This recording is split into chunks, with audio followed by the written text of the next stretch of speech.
Assalamualaikum warahmatullahi wabarakatuh. Halo anak-anak semua, gimana kabarnya hari ini?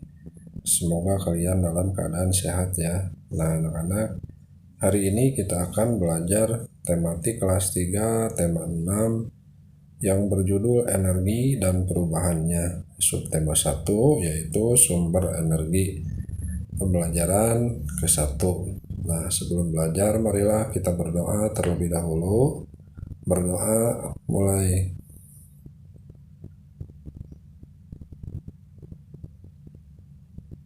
Berdoa selesai. Nah anak-anak sudah siapkah untuk belajar hari ini? Kalau sudah siap, marilah kita mulai pembelajarannya dengan penuh semangat ya. Nah di pembelajaran yang ke-1 ini kita akan mempelajari nah yang pertama itu sekarang kita subtema 1 yaitu sumber energi. Lihat dan amatilah bumi yang kita tempati. Semua diciptakan Tuhan untuk kelangsungan hidup manusia. Di bumi ada matahari, air, udara, tumbuhan, dan hewan.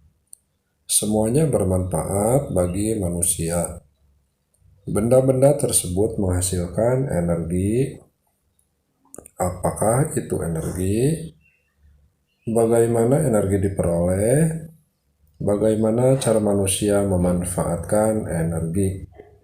Apakah energi akan habis? Bagaimana agar energi tidak cepat habis? Masih banyak lagi pertanyaan lainnya tentang energi. Mari kita pelajari bersama. Lihat dan amatilah bumi yang kita tempati. Semua diciptakan Tuhan untuk kelangsungan hidup manusia ya. Nah itu subtema 1 yaitu tentang sumber energi. Nah selanjutnya ayo mengamati. Saat mengikuti kegiatan jasmani, tiba-tiba tubuh Siti lemas dan hampir jatuh. Wajahnya nampak pucat. Pak Guru segera membawa Siti ke ruang unit kesehatan sekolah atau UKS. Sambil berjalan ke UKS, Pak Guru menanyakan apakah Siti sudah sarapan. Ternyata Siti belum sarapan. Itulah sebabnya tubuh Siti menjadi lemas, tidak bertenaga. Sesampainya di ruang UKS, Siti disuruh berbaring, sementara Pak Guru membuatkan teh manis. Kemudian Pak Guru menyuruh Siti minum teh manis tersebut. Pak Guru menjelaskan kepada Siti bahwa tubuh kita butuh energi.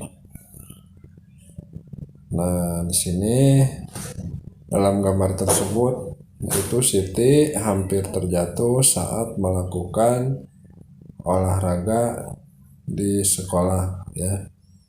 Nah, kenapa Siti jatuh? Nah, karena Siti belum sarapan ya. Belum sarapan dari rumahnya. Jadi tubuh Siti kekurangan energi ya. Nah, tubuh manusia itu memerlukan energi yaitu membutuhkan makanan ya. Nah, kemudian kalau misalkan kita tidak sarapan sebelum sekolah maka kita tidak dapat melaksanakan pembelajaran ya. Nah, kenapa? Karena tubuh kita membutuhkan energi untuk melakukan aktivitas, contohnya untuk melakukan olahraga dan untuk melakukan pembelajaran yang lain ya. Nah, itu berpikir karena otak kita itu membutuhkan energi untuk berpikir. Nah, energi itu berasal dari makanan ya. Nah, itu kalau manusia ya membutuhkan energi atau tenaga. Nah, selanjutnya ayo membaca.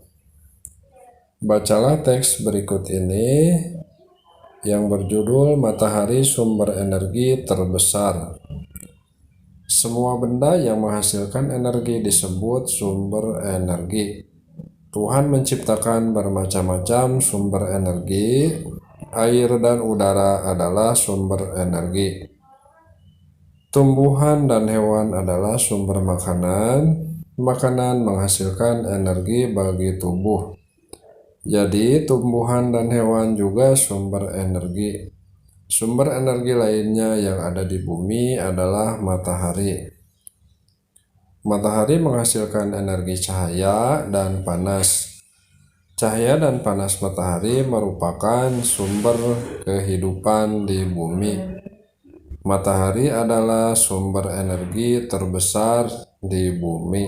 Ya, jadi matahari adalah sumber energi yang terbesar yang berada di bumi ya, karena dibutuhkan oleh semua makhluk hidup yang ada di bumi. Nah, jadi matahari adalah sumber energi yang terbesar yang berada di bumi kita ya.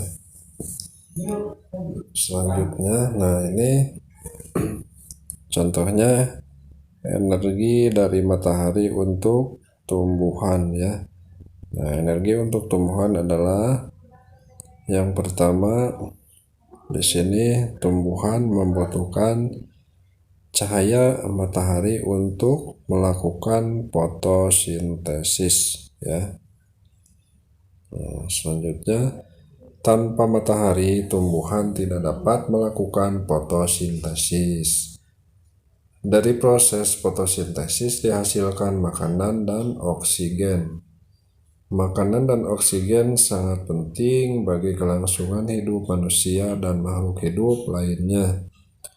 Selain membantu proses fotosintesis, sinar matahari juga merupakan sumber energi listrik melalui pembangkit listrik tenaga surya atau disebut PLTS. Energi cahaya matahari diubah menjadi energi listrik.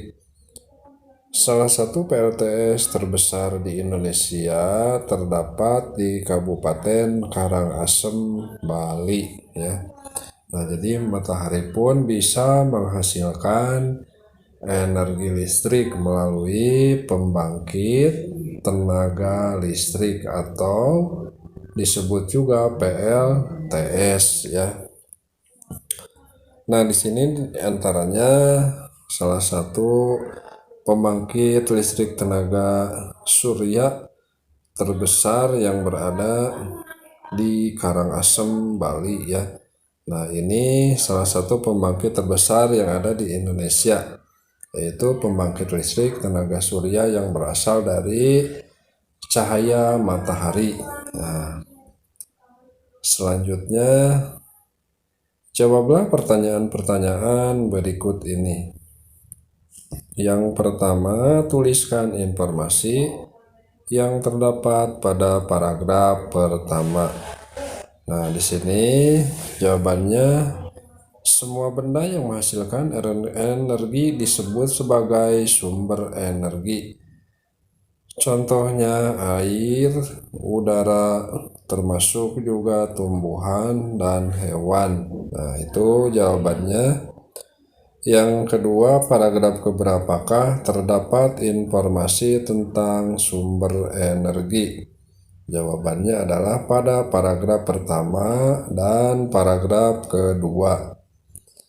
Yang ketiga, apa manfaat energi panas matahari? Tuliskan 3 contoh. Jawabannya, untuk membantu proses fotosintesis tumbuhan, sumber energi listrik atau panel surya, juga untuk mengeringkan pakaian yang sedang dijemur. Nah, selain itu banyak sekali manfaat dari panas matahari ya. Keempat, apa yang dihasilkan dari proses fotosintesis? Jawabannya, dari proses fotosintesis yang dilakukan tumbuhan akan dihasilkan makanan dan oksigen. Nah, itu yang dihasilkan dari proses fotosintesis. Kelima, mengapa matahari disebut sebagai sumber energi terbesar di bumi? Jawabannya karena matahari menghasilkan energi cahaya dan energi panas untuk memberi kehidupan di seluruh muka bumi. Nah, itu jawabannya. Selanjutnya, ayo bercerita. Coba ceritakan kembali isi bacaan di atas, gunakan bahasamu sendiri. Nah, di sini ceritakan lagi yang terdapat dalam bacaan di atas tadi ya. Nah, di sini jawabannya berjudul yaitu matahari sumber energi terbesar. Di muka bumi ini terdapat benda-benda yang dapat menghasilkan energi sehingga disebut sumber energi. Benda tersebut bisa tergolong benda hidup seperti hewan dan tumbuhan. Selain itu, benda tersebut juga ada yang tergolong benda mati, seperti matahari, udara, air, dan angin. Kita tahu bahwa matahari adalah salah satu benda langit yang sangat besar dan menjadi sumber energi terbesar di bumi. Karena matahari menghasilkan energi cahaya dan energi panas untuk memberi kehidupan di seluruh muka bumi. Matahari membantu tumbuhan hijau untuk menghasilkan makanannya sendiri melalui proses fotosintesis dan menghasilkan oksigen sebagai udara bersih untuk makhluk hidup di sekitarnya. Kemudian matahari juga bisa dimanfaatkan energinya untuk sumber pembangkit tenaga listrik yang disebut pembangkit listrik tenaga surya atau disebut juga PLTS ya. Nah, selanjutnya ayo mengamati. Untuk membuktikan bahwa matahari adalah sumber energi panas, Siti melakukan percobaan. Siti menyiapkan segumpal kapas dan sebuah kaca pembesar. Lalu Siti meletakkan kapas di atas sebuah wadah. Siti memegang kaca pembesar di atas kapas. Siti mengumpulkan sinar matahari ke kaca pembesar dan mengarahkan kumpulan cahaya itu ke kapas. Beberapa waktu kemudian, kapas mulai mengeluarkan asap dan terbakar. Pada percobaan di atas, kita mengetahui bahwa cahaya matahari tidak langsung membakar kapas. Butuh waktu lama sampai kapas dapat terbakar. Kegiatan sehari-hari juga membutuhkan waktu. Nah, ini diantaranya adalah percobaan yang dilakukan oleh Siti terhadap kapas yang terbakar karena panas cahaya matahari. Nah, itu membuktikan bahwa matahari adalah sumber energi panas ya. Nah, selanjutnya ada kegiatan yang lama dan ada kegiatan yang singkat. Perhatikan gambar berikut ini. Beri tanda centang atau checklist pada gambar kegiatan yang waktunya lebih lama. Kemudian beri tanda silang atau X untuk kegiatan yang lebih singkat untuk dilakukan. Gambar yang pertama nomor 1A. Nah, di sini yang gambar pertama 1A adalah sedang melakukan memasak ya. Kalau memasak itu pasti membutuhkan waktu yang cukup lama. Nah, di sini maka tandanya adalah diberi tanda centang atau tanda checklist ya. Gambar yang kedua adalah seorang anak sedang memakai baju. Nah, di sini tandanya adalah diberi tanda silang atau X karena untuk kegiatan tersebut tidak dibutuhkan waktu yang lama, yaitu kegiatan yang lebih singkat. Nah, itu nomor 1. Kemudian gambar yang nomor 2 itu sedang melakukan minum. Nah, sedangkan gambar yang kedua itu sedang mandi ya. Nah, kemudian gambar yang 2A itu diberi tanda X dan gambar yang 2B diberi tanda centang atau tanda checklist. Selanjutnya gambar yang ketiga A dan B. Nah, gambar yang ketiga A itu sama, yaitu akan melakukan minum, dan gambar yang 3B itu sedang mencuci baju ya. Nah, gambar yang 3A diberi tanda X dan gambar yang 3B diberi tanda centang. Ke nomor 4, yaitu 4A dan 4B. Nah, gambar 4A itu diberi centang atau checklist karena membutuhkan waktu yang lama. Sedangkan gambar 4B itu sedang menggosok gigi. Sedangkan menggosok gigi itu membutuhkan waktu yang sangat singkat ya. Selanjutnya gambar nomor 5A dan B. Nah, gambar 5A diberi tanda centang karena sedang melakukan makan dan waktunya pasti cukup lama. Sedangkan gambar yang 5B itu sedang menyisir rambut, diberi tanda X karena waktunya adalah singkat ya. Nah, itu diantaranya adalah kegiatan yang membutuhkan waktu yang lama dan kegiatan yang membutuhkan waktu yang sangat singkat. Selanjutnya, kalian sudah dapat membedakan mana kegiatan yang lebih lama dan mana yang lebih singkat. Carilah contoh lainnya. Nah, di sini jawabannya, kegiatan yang waktunya lebih lama diantaranya adalah 1. Menyetrika pakaian, menyapu halaman rumah, mengepel lantai. Nah, itu kegiatan yang waktunya cukup lama. Sedangkan kegiatan yang waktunya lebih singkat diantaranya adalah mematikan televisi, menghidupkan kipas angin, menyalakan lampu ya. Nah, itu salah satu contoh kegiatan yang membutuhkan waktu yang lebih lama dan kegiatan yang membutuhkan waktu yang lebih singkat ya.